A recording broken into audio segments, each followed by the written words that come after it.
College baseball picks for April 25th and the weekend preview on the College Baseball Experience is brought to you by the Sports Gambling Podcast Network and Underdog Fantasy. Sign up today over at underdogfantasy.com. Promo code TCE SGPN to get up to $1,000 in bonus credits.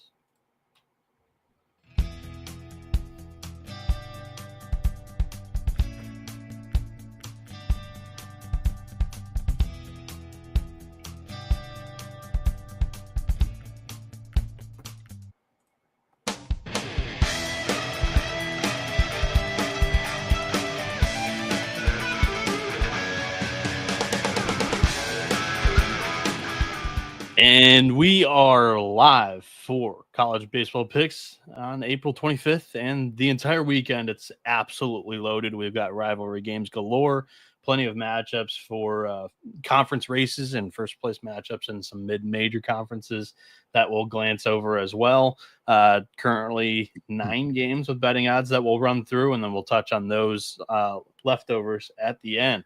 My name is Noah Bieniek, aka 77, and I'm joined alongside the one and only Johnny VTV, Johnny Venezia. How we doing, my man? Yo, what's good, kid? We have a big weekend, man. I mean, like, there's been some weeks where it's like, you know what, we're gonna make the best of what we have. We've had a couple really good ones where the slate looked good in terms of matchups, but at this point in the season, with what we have on the line right now, Week 11 is shaping up to be one of the best of the 2025 season. Yeah, let's go. I am so excited for this one. I was contemplating doing some on-the-ground stuff this weekend, Michigan and Michigan State specifically, but couldn't commit to it, man. This weekend has me booked from noon to midnight with great college baseball action. So devoting my attention to just one game that is between two mid 500 teams in the Big Ten. I would love to, but I just cannot. Let's not waste any more time. Let's jump right into the slate, and then we'll have some fun at the end here. West Virginia is minus 154 on the road at UCF. The Golden Knights, the very, very Golden Knights, or just the Knights if you are down there. They're plus 120. The Mountaineers are coming off a midweek loss to Penn State. They had their 14-game win streak snapped. I just feel like they're going to come in here, fresh, clean slate, ready to go. And UCF's throwing Camden Wicker, who has been okay, but only 17 innings on the season, a 5.29 ERA in those innings, 19 strikeouts, 5 walks with a 3.15 Sierra. He could be better, basically, if you gave him a little bit longer of sample size with that under the hood advanced metric. But I don't see it here. West Virginia in the midweek only scored, I think it was 3 runs. I just think that the lineup, which is a good lineup this year, is due for some action. And they've got Griffin Kern on the mound, a left-hander who is 4-0 on the season, 3.68 ERA and 51.1 innings with 61 strikeouts and 20 walks. I just think that this UCF team's inconsistency may bite them in game 1. I think they could be live to not only win game 2 and game 3 and take the series, but game 1, I just think I view this as a big bounce back spot for West Virginia, and give me the 30-5 team at minus 154. I'll take that.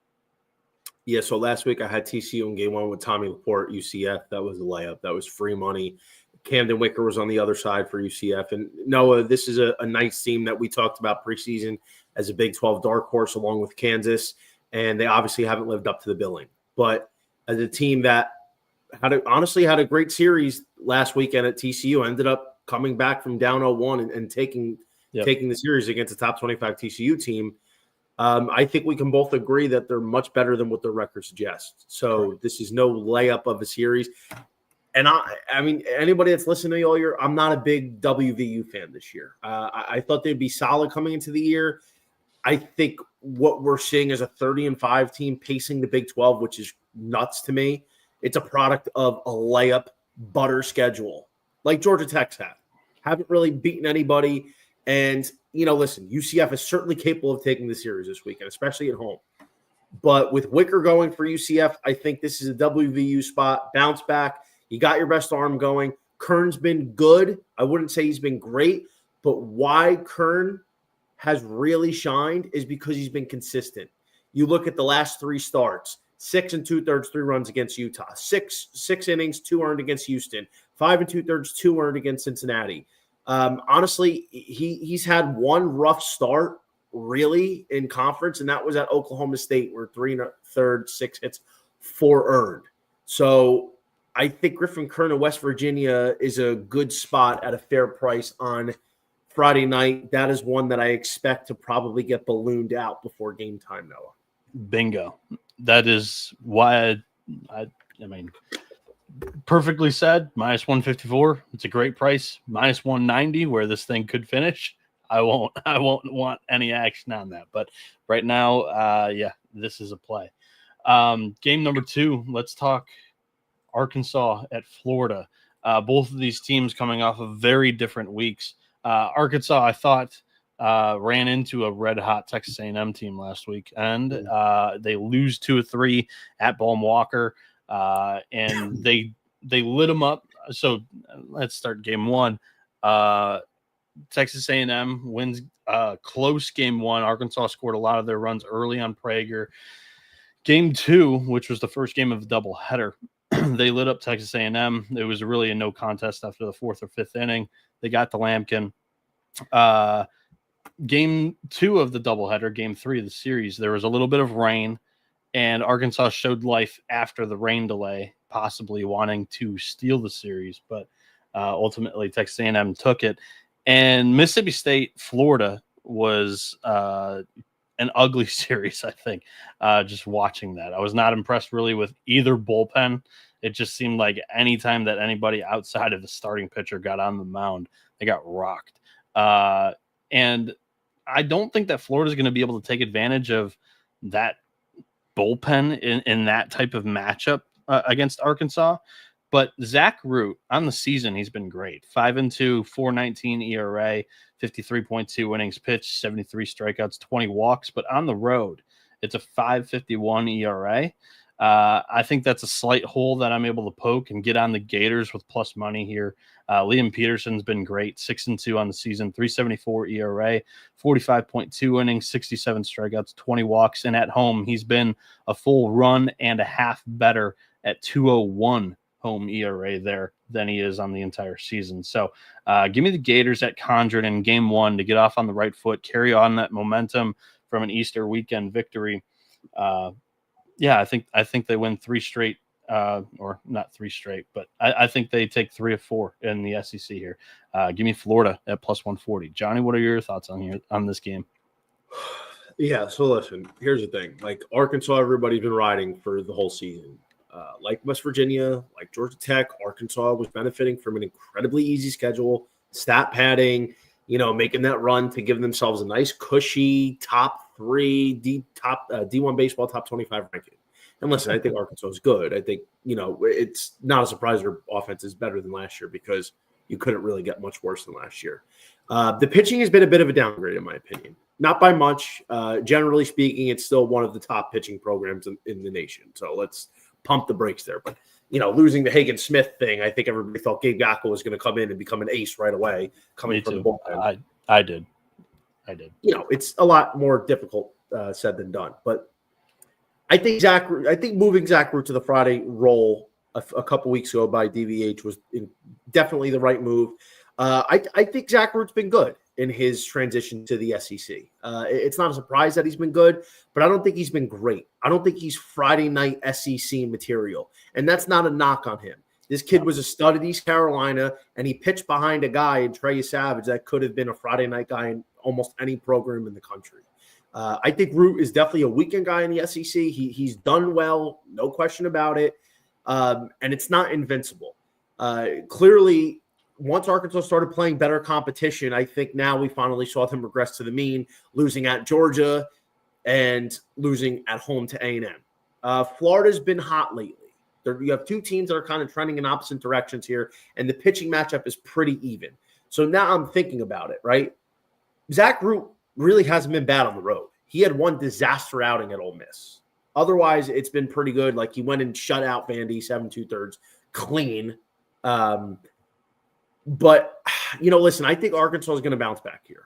I do. Liam Peterson's been solid, not great. But, I mean, obviously, you look at the walks, he's got 10 walks in his last 3 starts. He walked 4 against Mizzou. He doesn't have anything that's, like, popping for me. I think Arkansas's bats are going to wake up here, and I think ultimately we could end up getting a higher scoring game where you might expect the pitchers will. I think this could be a game that gets into, like, the 14, 15 run territory. I like Arkansas here, but I'm having trouble getting behind laying 180 with them. So, from a betting perspective, I do think Arkansas wins, gets off the schneid. They lost 2 series in a row. They need a win, and with their daunting schedule coming up, where they're going to play LSU, Texas, and Tennessee, they need a win. This is one that they have to sweep. I think Arkansas gets the dub. What I might do or might advise is waiting until the alternate lines come out and maybe take Arkansas -1, which could be around like -150. That way, if they win by 1, you push. But if they win by 2 and cover the run line, you don't get burned. You could lay flat on the 1 and you pay a little bit less. All right. I respect the ulterior angle here in attacking this matchup. Me poking a hole in Zach Root, I do think he's a great pitcher. I think that we could see a good Florida staff have a bounce back weekend on the mound. They're still top 10 staff. So listen, they've been playing well, man. They've quietly come back to life. Like I noticed like a little bit of an A&M resurgence to a Walmart version. Yeah, not quite to the A&M. I mean, because you can't match a victory at number 1 Tennessee on the road in a series, a victory at number 2 Arkansas on the road in a series. You can't quite match that. But Florida is doing the best they can with some of the injuries that they've got right now. For what it's worth, and it'll still be up there after the NFL draft concludes. The guys are doing a live watch show. Featuring hosts from SGPN and also fans and listeners. So go over there and tune into that whenever you want to. YouTube.com/sportsgamblingpodcast. That is YouTube.com/sportsgamblingpodcast. And the College of Baseball Experience is also brought to you by Edge Boost. It's the first ever bank account that's built for bettors, which ensures you and all of your gambling transactions are approved. There's no usage fees, no minimum. You can earn cash back rewards. You can get a 100% approval for all betting deposits. Go over there right now. It's a great product. Sign up today at edgeboost.bet. Promo code SGPN. Deposit $25 and Edge Boost will match the deposit. That's edgeboost.bet. Promo code SGPN. And the Sports Gambling Podcast Network is also brought to you by mybookie.ag. MyBookie is your place to bet on every sport, including the NBA playoffs and the NFL draft and college baseball. Plus, there's props for every game for the true degens. The MyBookie money bag is there for you. MyBookie also accepts customers from a ton of different locations. It's easy to deposit and lightning fast payouts using crypto. Head over to mybookie.ag, promo code TCESGPN for a 100% deposit match up to $1,000. Terms and conditions apply. That's mybookie.ag, promo code TCESGPN, so you can let it ride. And we are back here on the College Baseball Experience. Myself, Noah Bieniek, joined alongside Johnny Venezia as we're going through one of the most loaded college baseball slates of the year. Like I mentioned at the top of the show, there are currently, I think, 9 or 10 games that were offered odds on, betting odds, and we're going to run through all of them because they all had pretty fair and bettable prices, and I thought that was perfect. We usually do around 10 to 15 games each show. At the end, stay tuned because we're going to throw in a ton of these other quality matchups, rivalries, top conference races, matchups between 2 top teams in some mid majors, just deliver you guys what we should be watching and paying attention to as we get closer and closer to the NCAA tournament, where you're going to need to know at least one team from all, I think it's 29 or all 30 conferences this season in college baseball. The whole conference realignment's fucking me up because college basketball went from 32 to 31. And I think college baseball's got 29 or 30. Anyways, Mississippi State at Auburn this weekend. Auburn looking for a huge bounce back after they traveled to number 1 Texas. They got swept there at the Dish. Mississippi State loses a home series during Easter to Florida. They were plus 130 heading to the Tigers on Plainsman, heading to the Plains to play the Tigers. Got that mixed up. And Auburn is minus 166 here. Look, I think it might be a struggle to score some runs in this game and in this series. You got Pico Khan going for the Dogs and Samuel Dutton going for Auburn. Dutton specifically looking for a big bounce back game after he got touched up a bit by Texas. On the season, though, he's 5-2, 243 ERA, 64 strikeouts, 12 walks, and at home, it is just a 130 ERA. I picked at it last weekend heading to Texas. One reason why I took Texas in a parlay was Dutton's just been a little bit worse on the road than he has been at home. I don't even think it was a little bit worse. I think it was one of the bigger splits I've seen this season. And then Pico Khan's been one of the most steady arms in the SEC and in the country this year.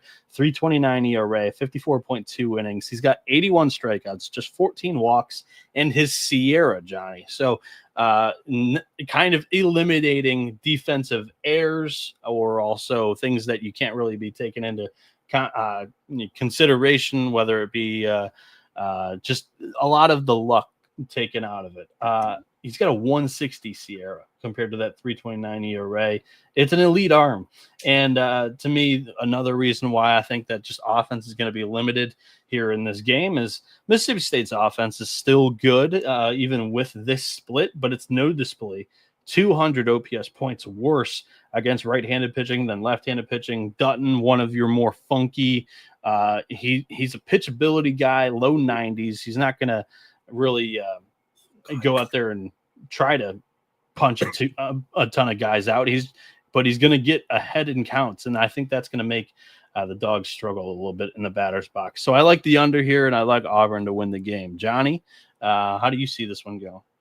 I see this one going as Dylan Crooks is failing to put out Georgia's second back-to-back. Come on, make the call. Dude. God damn it. He had 2 straight guys 0-2, and he's working them full. I'm actually like I hope you get Oklahoma across, but today 192 units? Are you fucking kidding me? I had such a difficult time getting over the line with I liked the angle of Aiden Canuck not doing well on the road so far this season, but couldn't get on the NC State price. And then I thought Cade Crossland was going to be going for Oklahoma day one when that price came out. And then I lost 30 cents of value when it came out to be Kyson. But I still was like, Georgia seems like their offense should be able to get back into a groove here. So I didn't jump on that. But. Well, as soon as Kyson Witherspoon came out, that's exactly what happened. He went 7 innings, and he was up 8-1 when he left, and all of a sudden, now we have a game. Never be easy. There we go. Done. Sit the fuck down. Let's go. Plus 192 unit cash. You're going to not take Kyson fucking Witherspoon plus 190 even on the road at Georgia? No way. Fucking free money, baby. Attaboy. Let's have a fucking night. Let's have a night. All right. Back to action. I apologize for my outburst, but never be easy. The 27th out's always the hardest one.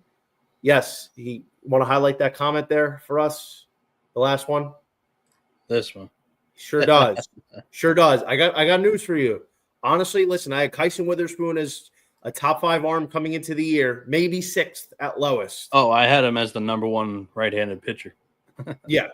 Well, now, other than Jamie Arnold, I don't know if there's going to be an arm that goes before him. I'm not a big high school guy, but even with high school pitchers, I don't know how you don't take him. I mean, other than Jamie Arnold, bro, like, all the hype that Bremner's was getting for some reason, like Kyson Witherspoon has usurped that as a guy that could very well go inside the top 5 this year.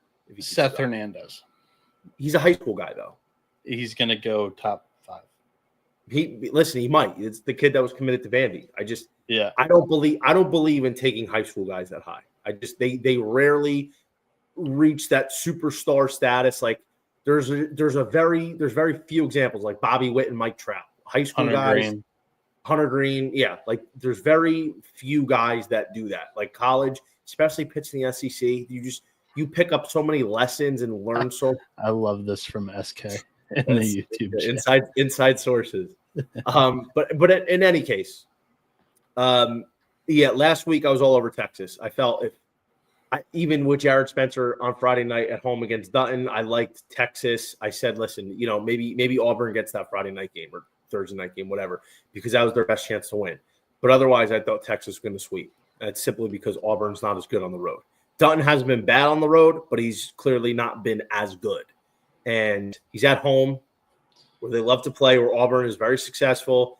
Pico Khan's been great, but the truth is Mississippi State's not a good team this year. I think we expected that coming into the season. I like Auburn here. 166 is fair. And if the total is 11.5 or bigger, it's an under for me. Let me take you to an over. Oh, shoot. I got that. Give it away. On my sheet. I'll let you lead on this one, actually.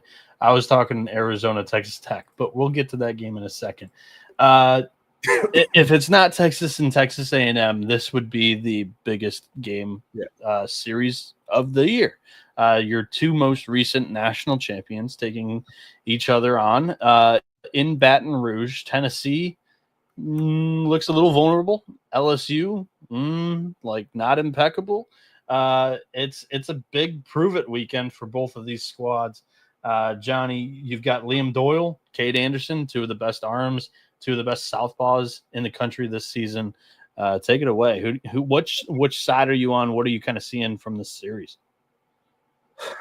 This is why we love college baseball. Tennessee, LSU, always a treat every year, but when they're two of the top teams in the country, that's when it's really, really special. We have two premier arms in college baseball, happen to both be lefties. It's the year of the lefty in 2025, especially in the SEC. Cade Anderson, honestly, I don't know what to make of his start last week. He looked so good, but he just kept fucking giving up home runs. He kept making mistake pitches with 2 outs. So his final line against Alabama was 5 2/3, 5 earned runs. The week before at Auburn was 4 1/3, 6 hits, 5 earned runs. It's actually bizarre. He's given up 5 earned runs in 3 of his last 4 starts. So it's really weird. But and the one start that he didn't give up anything was the complete game. It's like no. Listen, I think final lines lie. I know people are like numbers never lie. Numbers lie. It's an ugly stat line. The truth is he's just giving up home runs because he's just poorly spotting pitches. Whereas Liam Doyle has been really good his last 3 starts. 6 innings, shutty, no hitter against A&M, 8 1/3, 2 earned against Ole Miss, and 7 innings, 2 earned against Kentucky. Had rough ones on the road at. Correct. No interjecting. He had 2 I was going to ask you though, like where were the rough spots? Because I don't have it in front of me, but I assume they're on the road. Yeah, well, at Ole Miss, 8 1/3, 2 earned, 14 strikeouts. His 2 rough starts were at Bama, 6 innings, 5 earned. That's South Carolina, 5 2/3, 9 hits, 5 earned. The strikeouts were there because the strikeouts are always there. Yeah. So my thing is this. I feel like the book's going to come out with something around a 10.5 line, right? I think this will end up being an over. Everybody's going to think it's an under. I have a feeling like this might be a 10.5 line. It could be a 1-0 game or it could be a 7-6 game. Just because these guys, as powerful as they are, they're capable of just giving up home runs and, just kind of getting things melt down on them. But in any case, I like LSU here for a simple reason. I think the home factor is big for them. And I got to be honest, man, as great as Liam Doyle has been this year, and he's been great, I'm losing a little bit of faith in that Tennessee bullpen, just a bit, because Liam Doyle as good as he's been lately, when he's been rough on the road, that bullpen's really had to work. I have a little bit more faith right now in Case and Evans and Zach Cowan and some of the other guys that they have here. But obviously Nate Snead's been a dog. It really is a coin flip, but long-winded answer. I do apologize. I like LSU, at least in game one here. No, you're totally fine. Hold on. Let me finish. Let me finish by saying this. Whichever team wins game one, I think the opposite wins game two. So if I like LSU in one, I think Tennessee wins two, and vice versa. Yeah, I find it interesting that you are a little nervous in the Tennessee bullpen. I'm a little nervous in the Tennessee offense. In the last 8 games that goes to the doubleheader against A&M, the last 8 SC games that Tennessee's played in, they've only scored an average of 4 and 3/4 of runs in per matchup. I think that honestly, going up against Cade Anderson, and I could easily see him kind of righting the ship this game at the box. Ask for a bigger setting, a place to prove that you could be a big time prospect in this year's MLB draft. I don't think you can find one other than maybe against this team in Omaha. I think it's a huge spot for both of these guys. I think it's an under me personally. What does nerve me is that Liam Doyle on the road against 2 opponents that are on the bottom half of the SEC standings. I had to make sure I caught my words before I said it because Alabama is down there with South Carolina. It's a 5.40 road ERA. I'm going towards the side of I think LSU wins, and I like the under a little bit more than the LSU money line. So that's how I'm attacking this game. Cade Anderson on the year, 6-1, 3.92 ERA, 91 strikeouts, just 13 walks in 57.1 innings. He's got a 1.24 Sierra. So throw everything of the ERA out the window. I just think that this guy, you could chalk it up to his, he's gotten hit hard when he has gotten hit. And that's what Johnny said is like, the last couple of weeks, he's missed a spot, and he's had to pay every time. But for the most part, this season, this kid's been pretty untouchable, and that's just kind of Liam Doyle as well, leading the country in strikeouts, 104 with just 58 innings pitched. The way that Tennessee got beat up last weekend by Kentucky is the Wildcats stole 16 of 18 bases against the Vols last weekend. In game 2, Marcus Phillips allowed 8 stolen bases alone. LSU doesn't have the big boppers that I think we've come to know of the Bayou Bengals having, but they do have some good speed in that lineup. And I think that's one area where they might be able to get an edge against the Vols here. So I like LSU in game 1. I like LSU in the series, and I like the under in game 1. Johnny, anything else you want to finish off before we move on from this one? I think it's interesting about the Tennessee offense. Ian, listen, I think they've definitely been struggling, but Kentucky, I don't know how the fuck they figured it out. I don't know how they went on the road and beat Tennessee.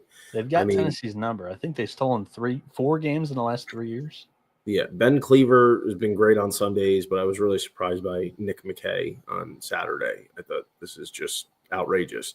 Listen, I think honestly they took that series a little bit too lightly. They were coming off a loss against A&M, and they thought they were just going to steamroll them. And in any case, I think LSU at home. If this was in Tennessee, I probably will go Tennessee at home. I think the home factor here is going to be the difference maker. It's so hard, bro, because Cade Anderson and Liam Doyle right now this season are just so evenly matched. You would have to create a difference by this much, for these 2 pitchers. Well, I think the better reliever is in Tennessee's bullpen with Snead. I don't know. I think the better overall talent right now and better execution is with LSU, even though I don't think LSU's played up to their level. All right. Up to their best potential, I should say. Hey, Underdog Fantasy's been offering some college baseball player projections this season. Very, very fun. and I've been able to make a little bit of money outside of my home state of Michigan when using that platform. And it's time for you guys to get over there and download Underdog Fantasy and enjoy their pick'em platform as well.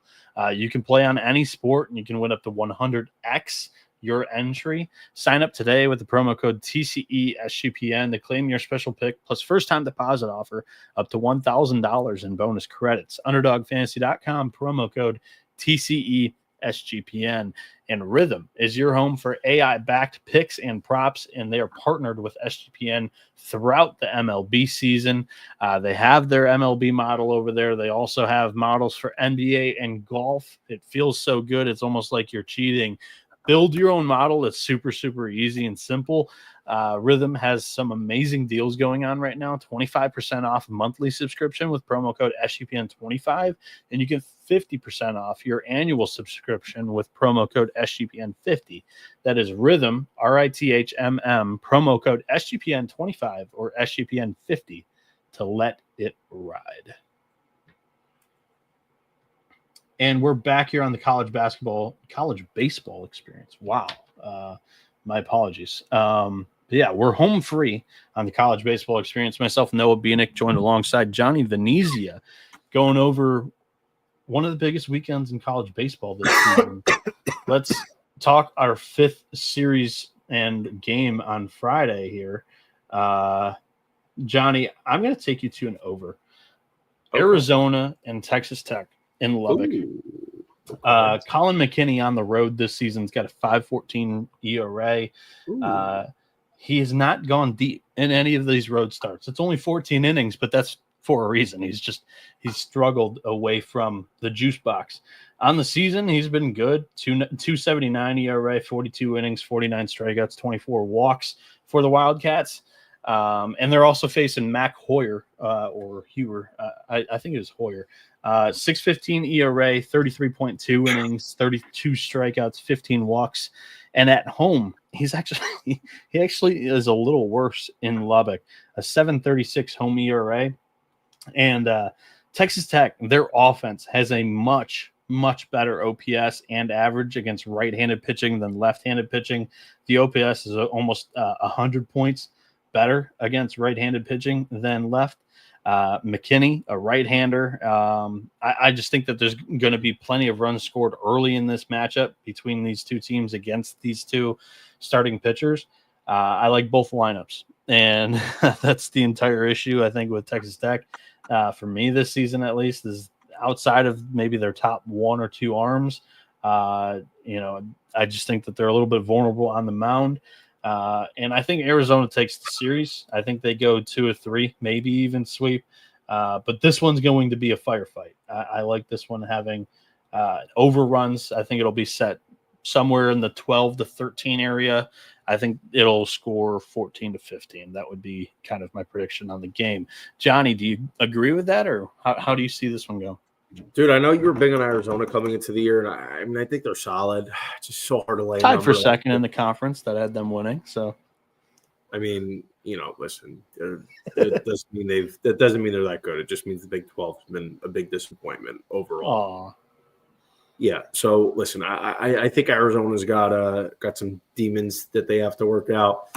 I think they obviously should win this game, but I think the over would be the best look if you can get a 13 out there. I think at most. I wouldn't be surprised though to see this set at like 13.5, 14, considering they might be thinking what you're thinking. I am tempted to play Texas Tech, but just knowing how bad Mac Hoyer is, and Arizona is the better team, and I think one of the big things also is like, when is Brendan Summerhill coming back? It should be soon. I think it was 4 weeks when it originally happened. I think this is the fourth weekend of it. So I would say expect them back early May. I mean, their offense is not good. And it's all right. It's not good. It's not good. I mean, they have to rely on a couple big innings here or there, but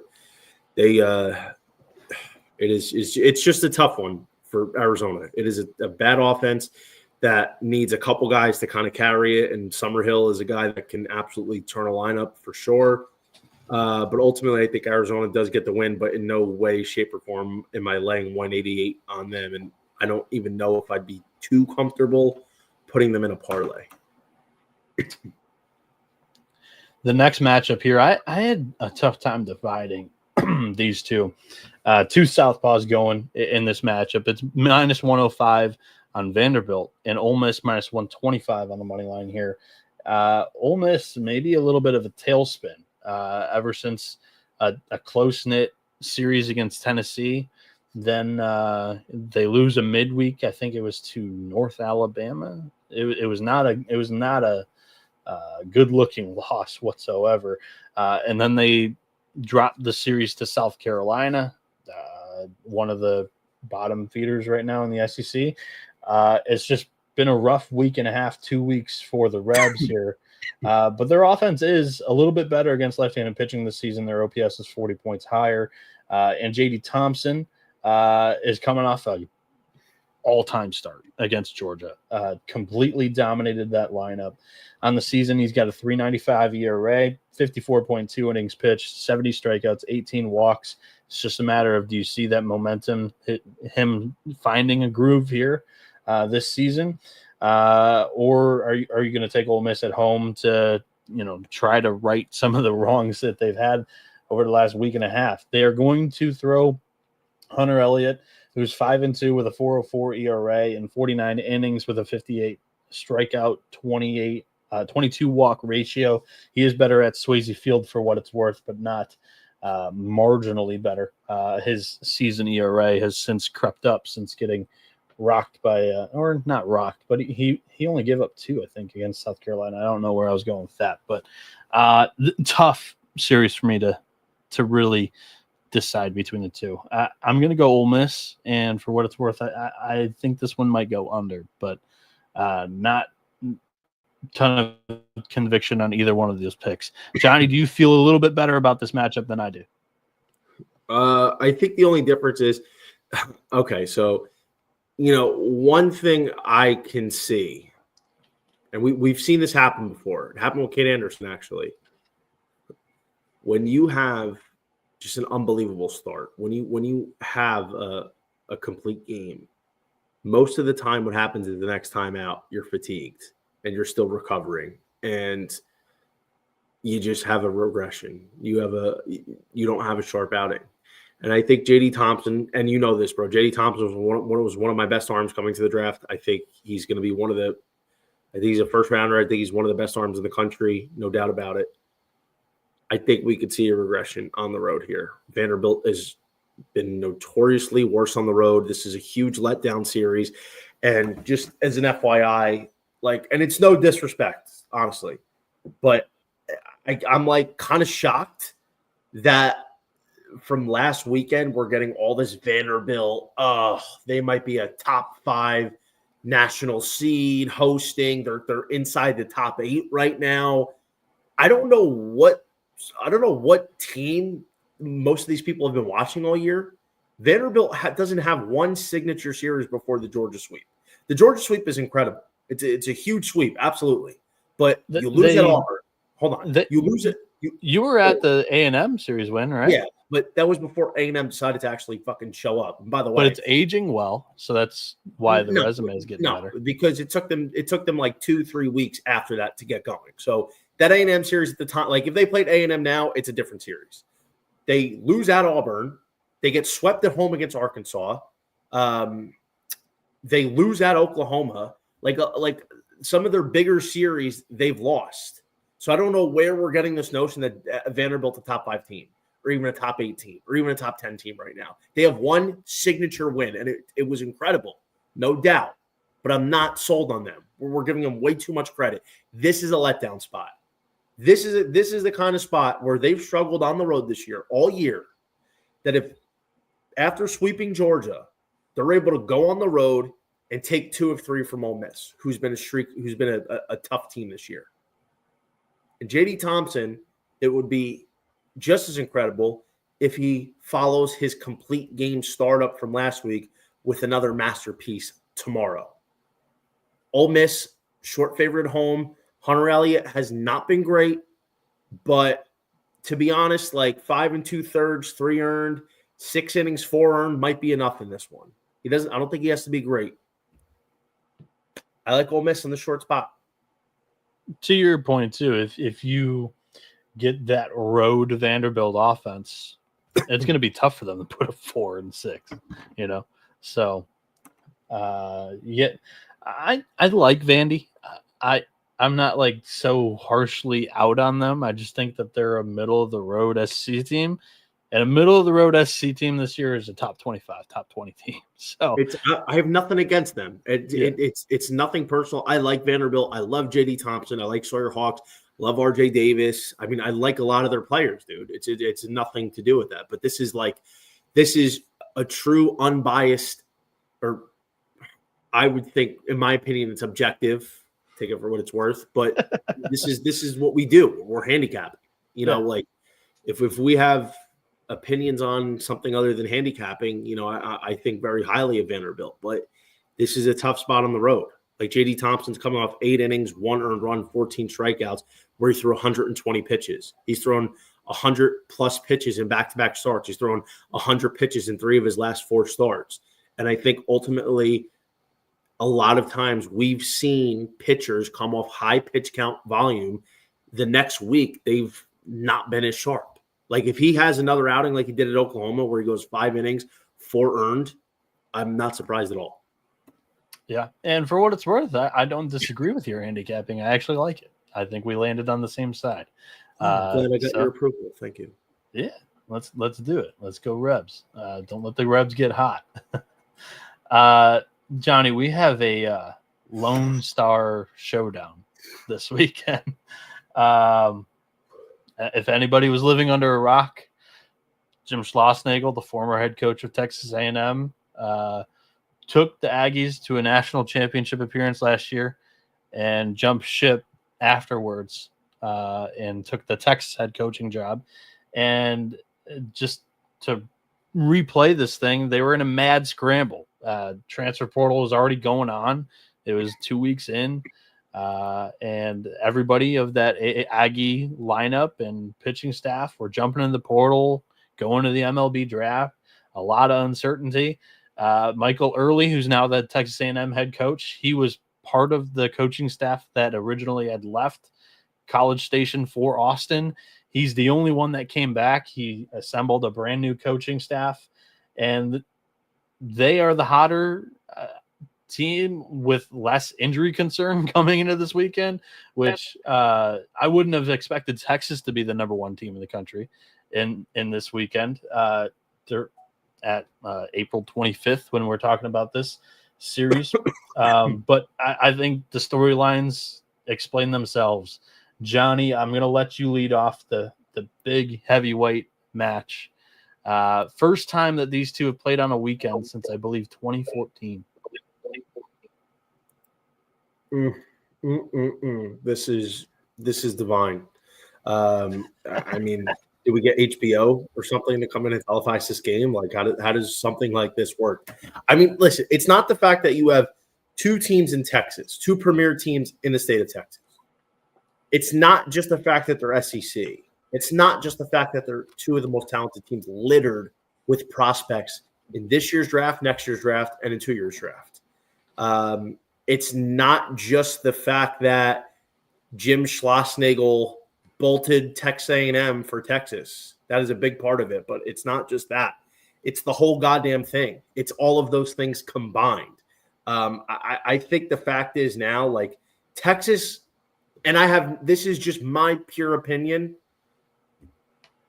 Maybe in-house they think differently, but, like, I don't think Texas really cares as much as Texas A&M does.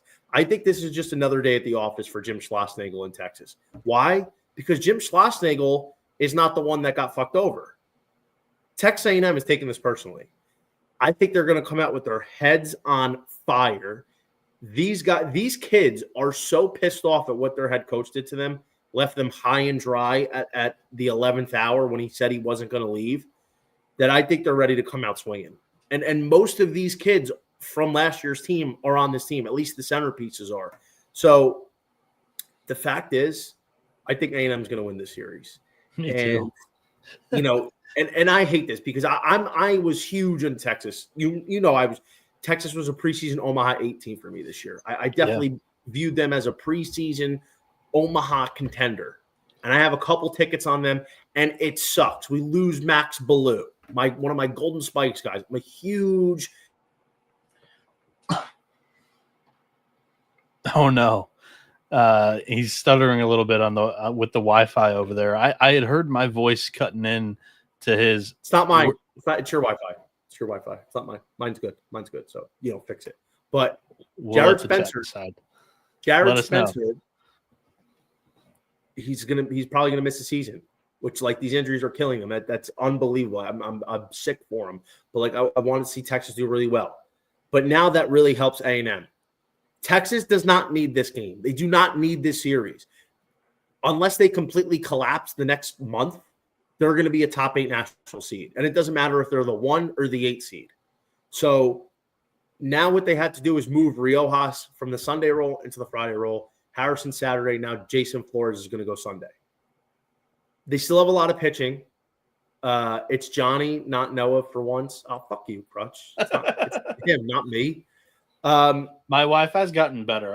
We actually upgraded to house Wi-Fi, so thankfully. It's truthfully, bro, I think Riojas has done well, but Friday night's a little bit different. And Texas A&M is not the team that I want to be going against right now. They are playing with a lot of confidence. They're playing with a lot of swagger, something that they had none of in the first 6 weeks.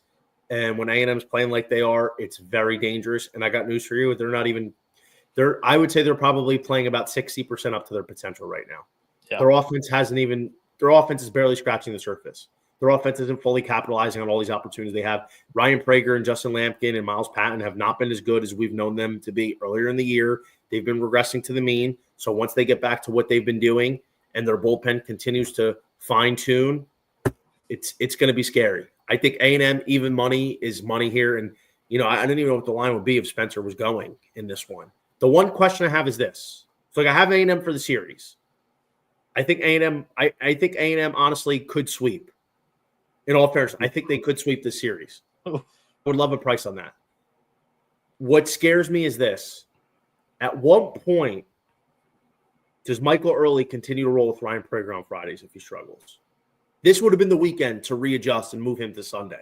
Because I think they need a fresh perspective because Prager's been brutal in SEC play. He's given up like 11 home runs in his last 5 starts. It seems like he's changed his mechanics. It seems like he's coming a little bit more over the top than, a little bit more 3/4 than he was last year. His stuff doesn't have the same bite to it. The velo is down, which is already dangerous because he was topping out at fucking 91 last year and he's like barely hitting 90 at all. So at what point is this becoming at what point to that point, though, I'll let you think of your thought. A big reason why the Angels and he didn't come to an agreement on a signing was medicals. Medicals were a little bit of a thing that made the Angels a little hesitant. And he took the NIL money at A&M, which I don't blame him. We don't blame him. We actually like him for doing it. But yeah, this is kind of that coming to the forefront too. Truthfully, I don't know what to do here with Ryan Prager. It's concerning because they need him, dude. And I don't know what he's got to fix, but he's got to fix it. And if he continues to keep doing this, I think Early's got to make the move here. So, it's not just for the actual bet itself, but this is for a confidence level going into the rest of the season for Prager to, come out and have a good start at Austin. And it doesn't have to be great. It could be a quality 6 innings, 3 earned type of start where maybe he, for a change, doesn't give up a home run. But overall, man, I think Texas A&M finds a way. I think they're going to win the series. I think they're going to win Friday. And I think they have a really damn good shot for a sweep. I like A&M in the series. I think it's going to be a dogfight to the bitter end, though. I think it goes 3, rubber match in 3. Everything that I typically look at in handicap for each matchup screams that I should be taking the over in this matchup. But I know that as soon as I do that, and if Prager shows signs of weakness or Riojas shows signs of weakness in his first Friday night SEC start, we're going to get the aces out of the pen.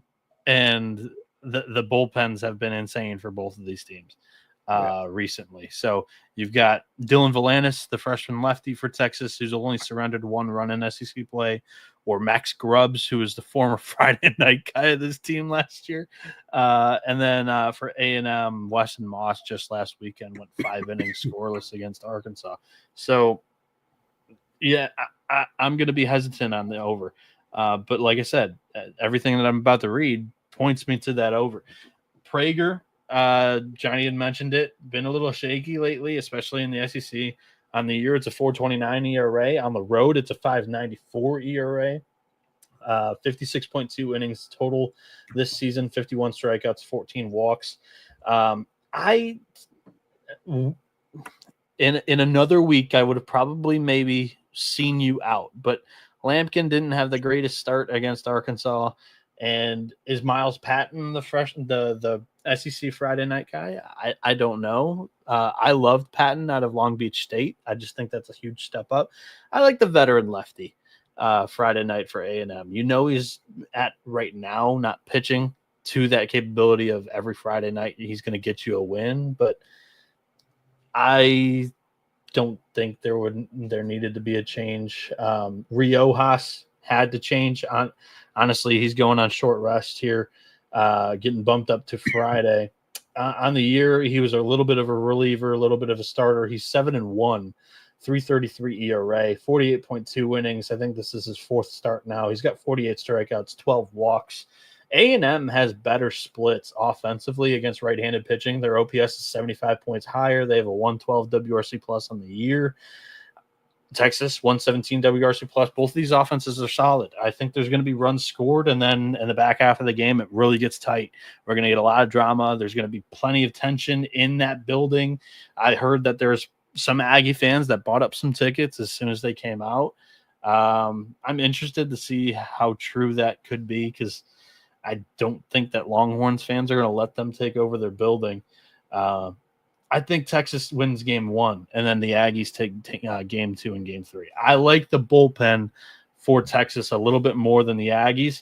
I think they exhaust most of that here in game 1. Give me Texas and some of these pieces in the lineup that keep just coming up clutch when their name's called. I mean, we saw it with Jonah Williams, freshman who comes in for football mainly, and all of a sudden last weekend just goes off. Kimball Schusler, a role player, that's slided over to first base with Rylan Galvin having a career year. Kimball has a big weekend. So, yeah, I think Texas clicks in game 1. A&M takes the series. Runs game 1. A&M series. Johnny, anything else that you want to? I mean, this is so exciting. And like Crutch said earlier, appointment television, this series. Anything else you want to input? Yeah. I understand what you're thinking. I think right now the A&M train's leaving the station. And, if you like A&M in the futures market, like I got a ton on them. I got a ton on them from the preseason, but last couple weeks I've added more at 55-1, 45-1. There's still a 25-1 out there, I believe. If Texas A&M goes down into Austin this weekend and takes the series, they might be 12-1 come Monday. They might be back to almost where they were to start the season. If they sweep Texas, they might be sub 10-1. And now I think we're talking about them potentially as a team that can sneak back into the hosting conversation if they have a strong finish. But you called it out on the show a couple of weeks ago. They were 35-1. I placed it while we were live. They're probably longer than that. It depends where you were, but I think we called it when they weren't really at the climax of their dip. So yeah, I've been like very honest about A&M, but now in that honesty, I think they've figured it out. I think it's funny because I think we've seen this so many times where the last few years, teams have basically bottomed out in the middle of the season. There's all these expectations on them. 2022 Ole Miss was the number one team in the middle of March until Tennessee came down and beat that ass. They had a huge fall from the top, bottomed out, hit rock bottom, barely made it to the tournament. They win it all. 2023 Tennessee was a fucking disaster until the middle of April Vanderbilt sweep or series win, turned it around, ended up being in the College World Series. They went home because Paul Skeens shut them down. 2023 TCU is the same kind of jam. Top four or Final Four in Omaha. Last year, Florida was terrible, turned it around, barely made it in. Final Four in Omaha. So there's precedence on that. And honestly, those are the more dangerous teams. Those teams that are battle tested and have been there, they're way more dangerous if they can get in. And not just if they can get in, if they have the talent, which A&M absolutely does. I'll tell you this, a team like A&M, not just off talent, but because they've had to be battle tested and they've got scars to prove it, is going to be way more dangerous than a team like Arkansas, for instance, once they get in. Arkansas didn't have to go through it this year. They might hit a little lull towards the end of the season, or like a team like Tennessee. Tennessee hasn't really gone through it this year. If you didn't buy A&M, this is probably your last chance. The A&M train's leaving the station. Get on it. I agree. And if you're still a little hesitant, maybe wait for the tournament draw. But by then, I mean, you'll know, hey, this team could be a tough out for A&M, but also that price is going to be a couple dollars shorter. So not maybe a couple, it'll probably be quite shorter, like Johnny's talking about. And Replay Real mentioned in the chat that, Bulls of Houston Chronicle tweeted out that Jared Spencer's out for the rest of the year. So tough blow for the kid. He's a Michigan guy. It'll be interesting. I also tweeted out that like Schloss has had tough injuries to star players in the past. You look at 2024. I mean, Braden Montgomery, Shane Sadeo go down in the postseason. They still made it to the final. And Schloss mentioned it in a post-game presser last year that they also lost Luke Baker at TCU in 2017. So they still have made some postseason runs. Sure, it's hard winning a national championship without your best hitter and best pitcher. Hopefully they get Palou back. Johnny, there's a civil war going on in the Pacific Northwest. The Beavers of Oregon State are minus 110 here against the Oregon Ducks. 2 TBAs for what it's worth. I didn't see pitchers announced for either team. Oh, we know who they are. Correct. Nelson Keljo got a pretty good idea that it's him, even though, it's a 6.94 road ERA. On the season, it's a 3.75 ERA, but a 4.40 Sierra. There could be a little correction still to come. We've kind of figured out the book on him. He doesn't go too deep into games. 36 innings on the season, 35 strikeouts, 21 walks. He's since fixed the walk issue. But it's a good Oregon State bullpen that has his back. Oregon is probably going to go with the southpaw Grayson Grinzel, who is 6-1, 3.02 ERA, 63 strikeouts, 20 walks. I just think that this game one belongs to the Ducks. I think Oregon wins the series. This is one that I have circled where I think this is your biggest advantage with Oregon State having Dax Whitney and Ethan Kleidenschmidt in games 2 and game 3. I think that they have a really solid day 2, day 3 starter, whereas Oregon has had some bumps in the road there. But I trust the Ducks offense this season to take 2 or 3. And they've had some difficulty at sweeping, and I don't expect them to sweep this team. It's a very quality opponent. But give me Grinzel on ace day to get the job done for the Ducks at minus 120. Pretty fair price that I am going to pull the trigger on. Johnny? Yeah, you read my mind. I like the Ducks here, and I was thinking about this.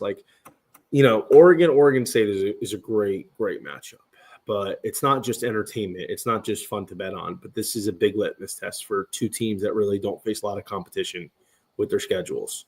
I was on Oregon all weekend last weekend. I felt they were the better team than UCLA. They were home. They had pitching advantages. I think their offense is better. and they came through. It was tight, but it delivered. And I think, in a sense where Oregon's going to face their biggest test in Oregon State, and Oregon State doesn't play a conference schedule, but the validity of who they've beaten, other than like UC Irvine, which is a good win, don't get me wrong, they need to show a little bit more. Well, that being said, two good teams, not two great teams. Oregon is absolutely the advantage with Grayson Grinzel. It's not just they have an advantage over Nelson Keljo, but the fact is they need to win this game. If they win this game, they have no chance to win the series. No chance. I mean, Dax Whitney and Ethan Kleinschmidt are better than Colin Clark. And I'm blanking on Sanford. Oregon's son. Sanford. Yes, thank you. Sanford. I don't think they're better by much right now. I think they're more talented, but I don't think they're better by much. But the problem is Oregon, their bullpen's been shaky. It was tough against UCLA last weekend. And I think they're built similar in the fact that Oregon and Oregon State rely on a handful of players in their lineup to deliver. That being said, I don't know if I believe in either team really to make a College World Series run. I think maybe Oregon State would be more likely to get in to Omaha. But I like Oregon here in game one. Do you have any read on the total here? I would probably want to take more overs than unders in this series, but it also depends on weather. I have not checked that for what it's worth. Eugene can be pretty spotty up there in the Pacific Northwest, but I don't know. Just face value, I'd maybe say more runs than less runs. Yeah. Okay. Yeah, I mean, like Dax Whitney's listen, Dax Whitney in a couple of years is going to be one of the first arms off the board. I mean, I'm already tallying up who the 2027 top 10 guys are, and we're watching several of them right now. But he's still got work to do. But the problem is this is a guy that can just go 6 shutty, 10 strikeouts. So, the variance with a young flamethrower like him is a tough challenge to try and nail down what he's going to do on any given night. Yeah. Let me ask you real quick. So it's weird. They play 4 games in a row. That Tuesday game, it's a midweek technically, right? Yeah. That's what I thought. Yep. But yeah, it's a cool because at least the other team gets one home game each season in this rivalry. So I like it. Oregon State's got a tough finish here. Oh yeah. So they're at Oregon this weekend. Next weekend, they're at Hawaii for a 4-game series. It's a hard ticket. That's nuts. Hawaii's kind of fading, man. Like Hawaii, if they want to make that last ditch effort to get a spot in the tournament, I mean, they're tough on the island. 3 weeks, yeah, they are. 3 weeks ago, we were talking about Operation Honolulu, still alive, but now we're talking about Operation getting the fucking tournament. Yeah, and Hawaii, I don't mean to interrupt you, but it's tough. Like Cal Poly on the road on the mainland, UC Irvine on the road in the mainland. That's 2 of the best teams in the Big West. They dropped both. I think they got swept in both. So at Hawaii, and then they're at Iowa, and then they finish at home to Long Beach State.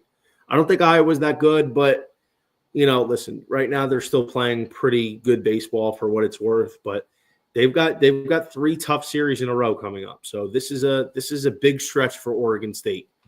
And I always was wondering, how would the non-conference independent schedule hurt them in terms of the committee?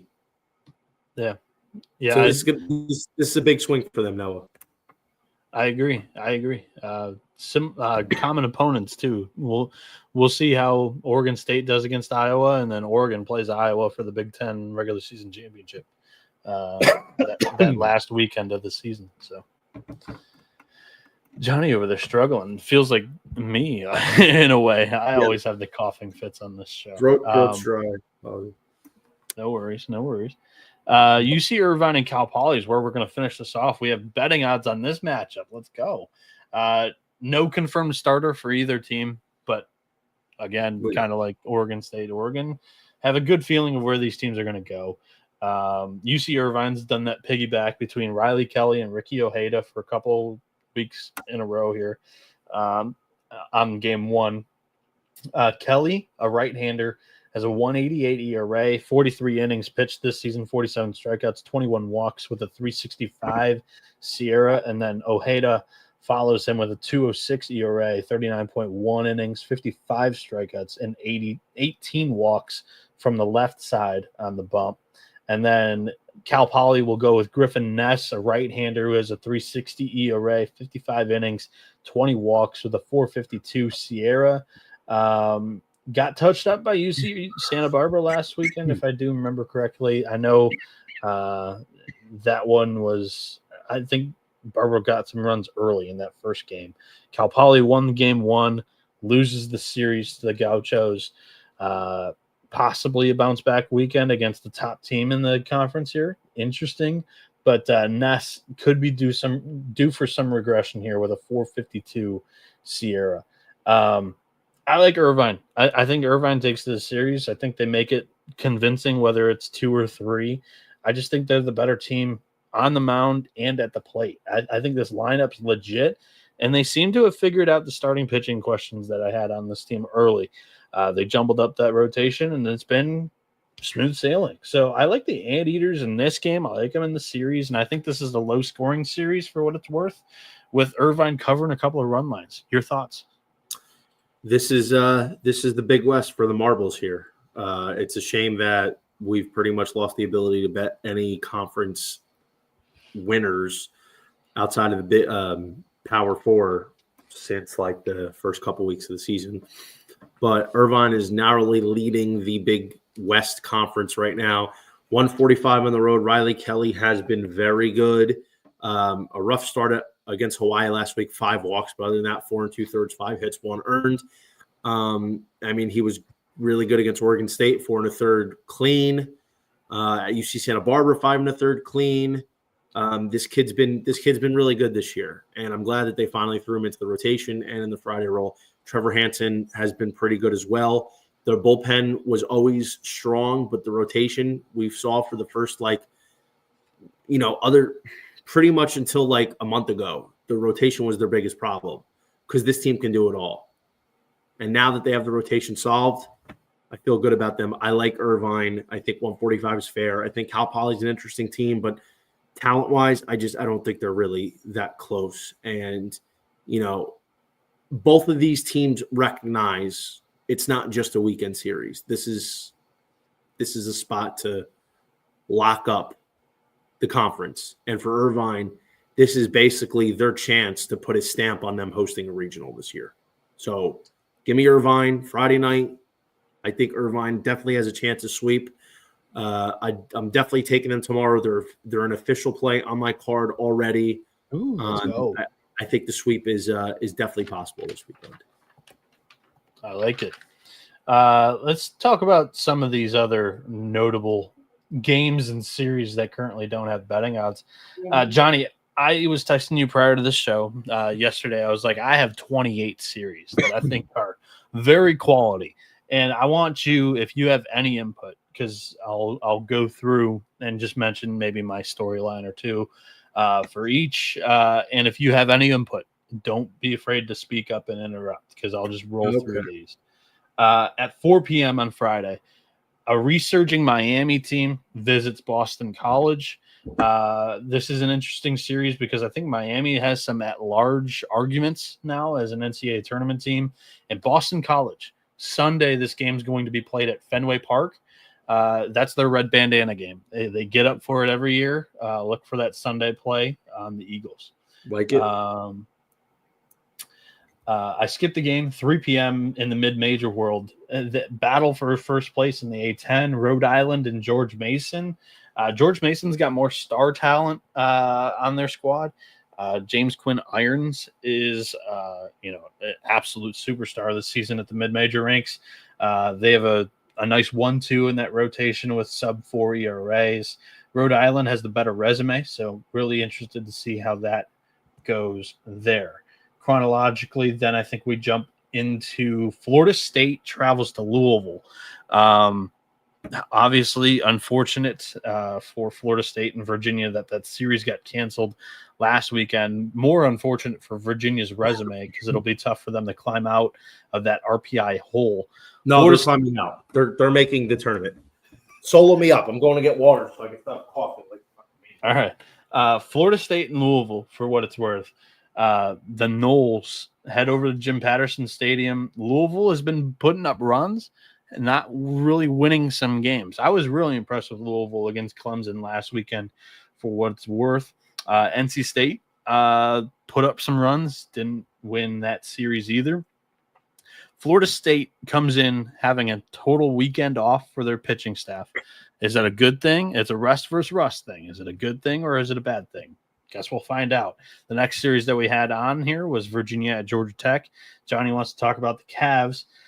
Georgia Tech goes down to Miami, gets swept by the Canes. Possibly looking for a bounce back. Virginia desperately just looking for wins. Yeah, Virginia's going to win this. Virginia's going to win the series. It's a foregone conclusion. I think. Listen, Georgia Tech. We've covered every conference preseason on this show, and I think we both had Georgia Tech top half of the ACC because their offense is going to be really good, and their offense being good is no surprise. The pitching's been better than expected, but I don't think it's been good. I mean, I think Tate McKee's been pretty solid overall. Mason Patel out of the bullpen overall this season's been great. And that's awesome. Fair point. But again, their schedule has been so butter soft that they haven't beaten a single quality opponent. They played one quality opponent this year in Clemson, and they lost. So I think we've overrated Georgia Tech to the point where we think they're legitimately a top 15 team in the country, and they're contenders for being the best team in the ACC when it's just simply not true. So it's crazy that they outscored Clemson by 13 in that series, but they lost it. Yeah, I mean, dude, their offense can hit. That was never in question. That's no surprise. I think Virginia is going to come out full desperation mode. I think the fact that they lost 3 games last weekend because of a tragedy in Tallahassee, they realized that now it's really a sense of urgency. Because I thought Virginia had a good case to at least win one game down in Tallahassee last week. But now they really, really got to win.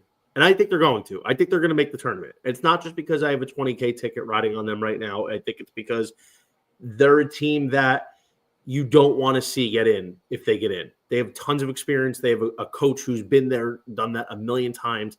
They have a lot of talent on this team. It's just, late game execution. Their bullpen's been fucking bad. Their hitting was off to an awfully slow start. It's going to happen for the Virginia Cavaliers.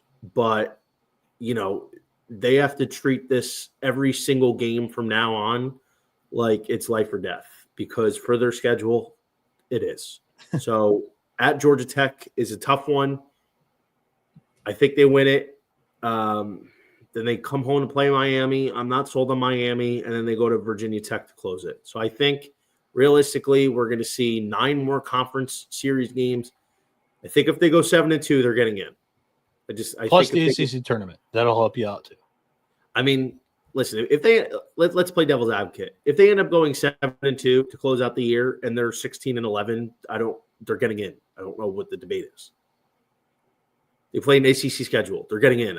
If you're a 16-win ACC team before the ACC tournament, I don't even know how that's a debate. I mean, we're placing so much emphasis on fucking RPI and SOS, which is it's so subjective. I don't care. RPI, I think, is the biggest scam in the world. Like, you have Vanderbilt, who's got a high RPI. Like, give me a break. Come on. And RPI is always changing. Like, when they played A&M fucking sucked. And now they're a really good team. Now their RPI is going to change because A&M now, after the fact, is good. It just no. Give me UVA. Give me UVA. This is life or death for them. Let's go.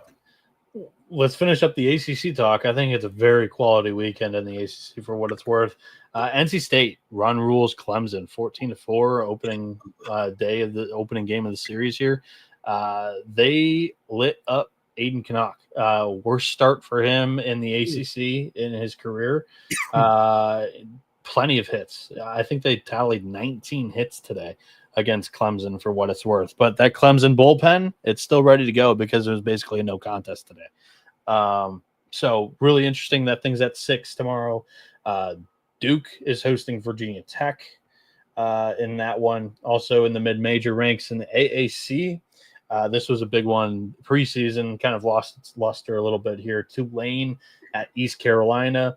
And also for the pitchers, Trey Beard in Florida Atlantic on Friday up against Blake Gillespie in Charlotte.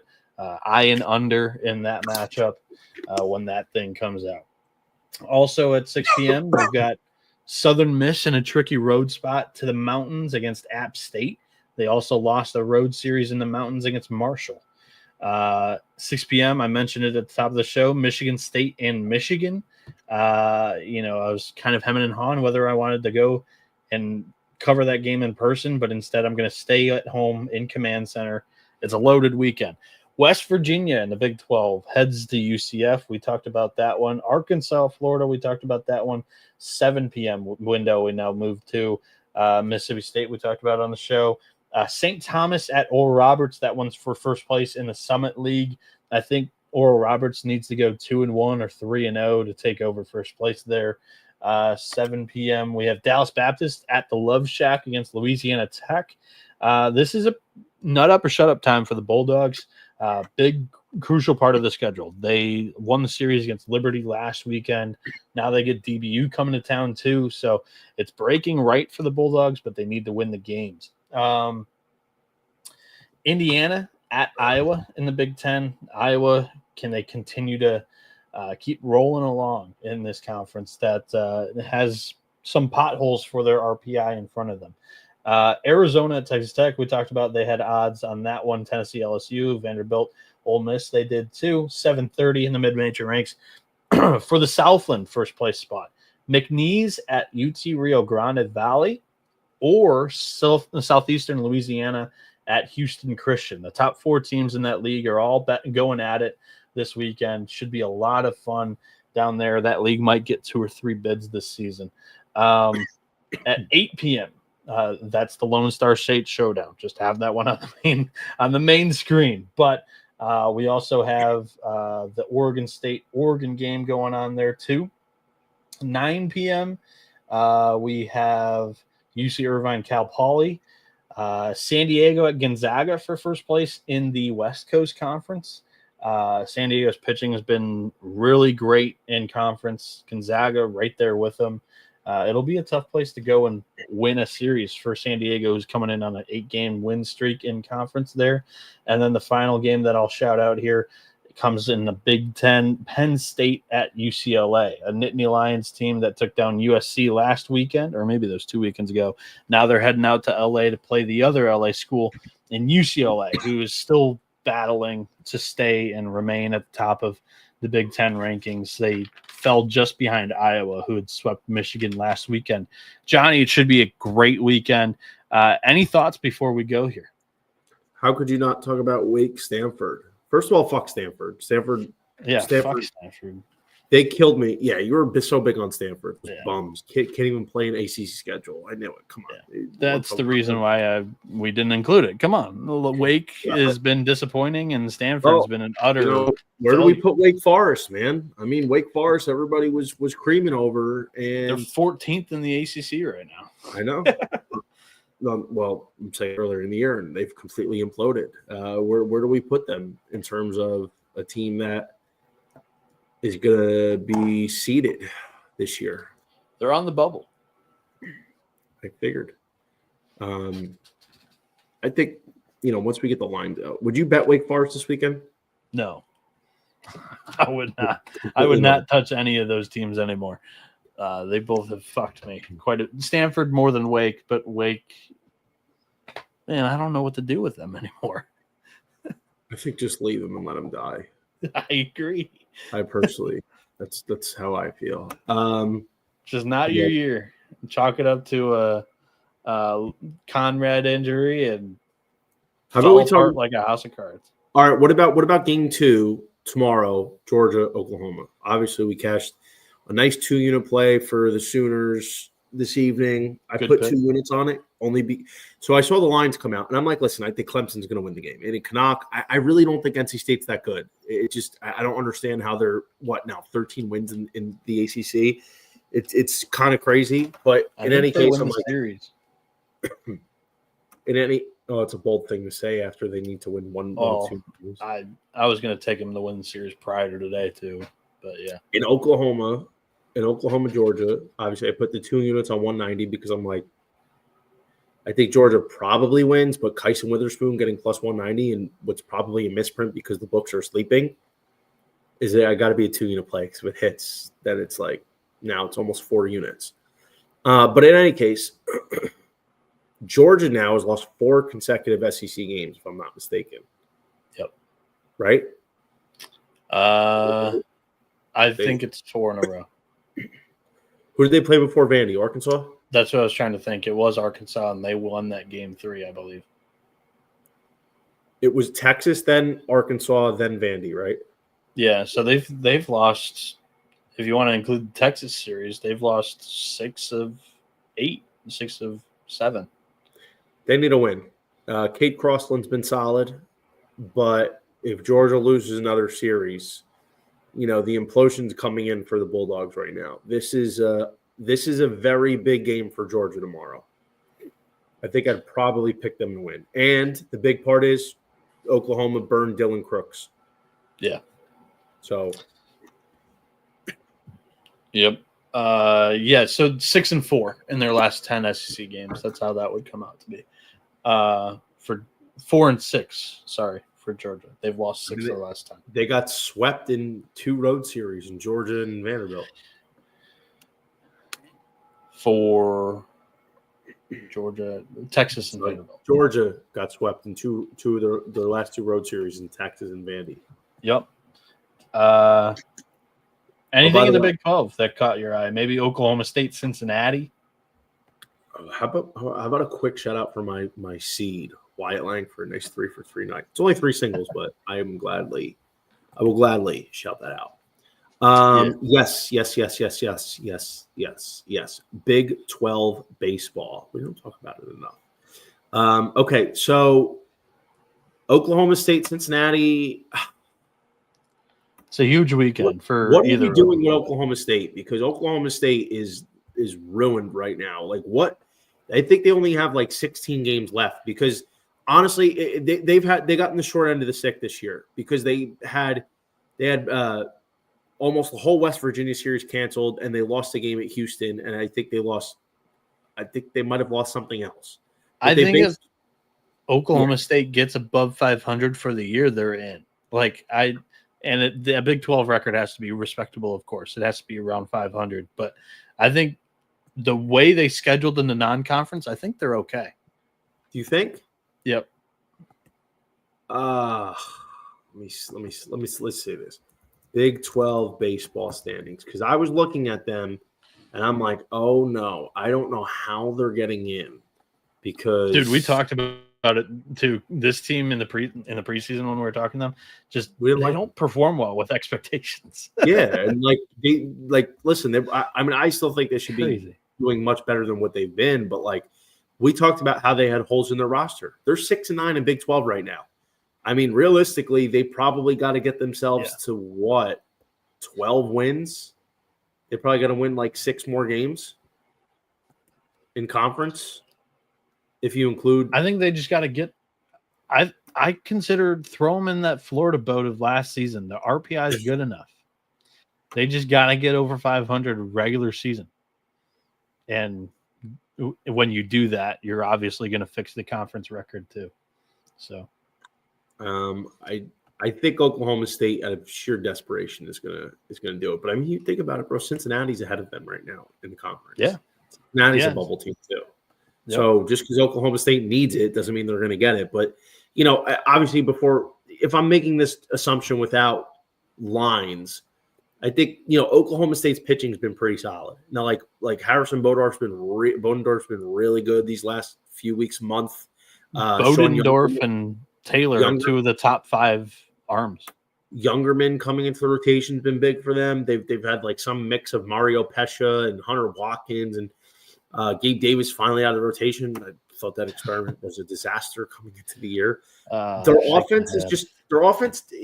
Listen, it's the same thing. Their offense strikes out too much. Their offense doesn't put the ball in play enough.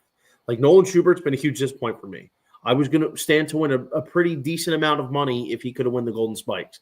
And truthfully, I think if Oklahoma State gets in, I think it's a very long shot for Nolan Schubert to win at this point. He would probably have to hit like 15 homers from now till the end of the season and get his average up. But in any case, I like Oklahoma State this weekend. I think they're going to win the series. Let's talk about TCU Baylor, Ethan Calder and Tommy Lepore. The problem, I don't know what the TCU line would be. This is a bounce back for TCU. That was a bad loss last weekend. I'd probably say in the minus. Me expecting TCU to get the money, I'd say minus 160 to minus 180 in that. You think that's it? I would have thought TCU was more like minus 210, 220. Could be.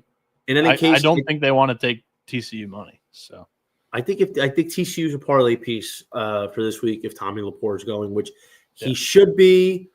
I like the under in that matchup for what it's worth too. Lepore and Calder. I don't know. Calder's been a little shaky here and there. At home, I think he's got better splits. Calder? Yeah. I can look that up actually right now. He's been on the road. Yeah. So on the season, Calder's got a 5.65 ERA, and at home it's 5.17. So it's not great, but are you adding that up in your head? You disgusting. No, I just went and found it. Penn State UCLA. Where are you at with that one? I like UCLA. I think Penn State's riding a little high. I think they've won something like 2 or 3 series in a row. They just knocked off West Virginia in a midweek. They had plenty of fans there. Now they're taking the trip out to LA, and I think it's gonna fuck them up. So I like the Bruins in a weekend that they desperately need after getting their ass kicked by the Ducks. So I would agree. Is it Kate Obermuller Day tomorrow? Are you riding against Indiana? Indiana, listen, Indiana's a sneaky team. They've been very, very quiet, but they've been doing pretty well. Yeah, and Devin Taylor had been, I wouldn't say he's a Golden Spikes. He's a Golden Spikes candidate right now. Absolutely. Yeah, I wouldn't say he was slumping, but he didn't. So the record, the Indiana home run record, his career, he was sitting on the edge for like 3 weeks. So that had got to him a little bit, but he toppled that thing over yesterday, or not yesterday, last weekend. So let's talk about this. Devin Taylor, sorry to interrupt you. Devin Taylor is batting .378 with 13 homers and just under a 1,200 OPS. 10 doubles, 50 runs scored, 49 RBIs. Indiana, in all likelihood, is probably going to make the tournament. I think it'd probably be a disappointment. I don't know if they make the tournament. You think 12-9 conference? Yeah, probably I don't think it can get themselves this. You don't think the RPI is not good? No, I don't know. I mean, I think you're a decent enough spot. They have. I'm trying to look at their schedule here. Sorry, they beat Maryland last week. I think a win at Iowa. A win at Iowa would be big for them. Albine Christensen and Purdue, and they finish with Michigan. I don't know, man. I think Indiana can get in. I think if they get to Taylor. Sorry. I think if they get to 16 or 17 wins, they're in. I don't know. Listen, Devin Taylor, he's got a shot for 25. If assuming they make the tournament, he's got a shot for 25 homers. And if he gets that average up a little bit, and we got a guy in the 400s with 25 homers, that's a true. That was one of your preseason picks too, right? Good pick. Yeah. that's a true first round talent. Like Devin Taylor, it's so crazy how the trends change. But Taylor was mocking as a potential top 5 pick coming into this year, and like now it's we're not even hearing his name until like the 20s, which I don't get. But yeah, so the Michigan State weekend, which he had gotten to the career mark within 2 home runs, right? So the beginning of April, he was hitting 370, and his batting average dipped down to 341. And that Maryland weekend, he snapped the record, goes 3 for 3 in one of the games with 4 RBI, and then his average is now back up to 378. So expect more. Baseball is a great game. Yeah, expect more. This weekend is loaded. I don't know how else to put it. Should be plenty of fun. I'll be tweeting along, live watching all of these games because I will be in the command center. So not in person at any game this weekend. I cannot wait. Johnny, it's been a pleasure. Thank you for joining me on the show. You can follow him at _JohnnyVTV on social media. You can follow me at NoahB77_ on social media. You can follow the show at TCE on SGPN on social media. That's going to do it for us. Crutch talking about the 11.7 pick'em picks. Your boy, I am in 3rd place. Crutch is 1 game behind me. Tied for like 8th. Yeah, he's nipping at my heels. So Hasty's asking for a recap of best plays. For me, I like the West Virginia pick. I think it's a good bounce back spot against UCF.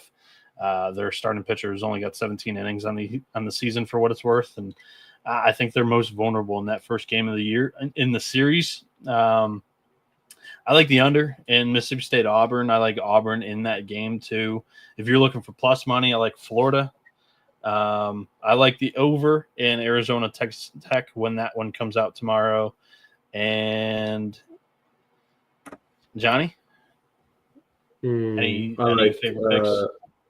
Yeah, I like LSU money line. I like Texas A&M money line. I like UC Irvine money line. That's all I'm going to give you fucking degens right now. If you want the rest, you got to come on the Discord, click on my Twitter, link in bio, hashtag sign up. You get that paper. At _JohnnyVTV. That's going to do it for today's show. Thank you all for joining us. This has been the College Baseball Experience. You better start thinking about yours. And we are out of here.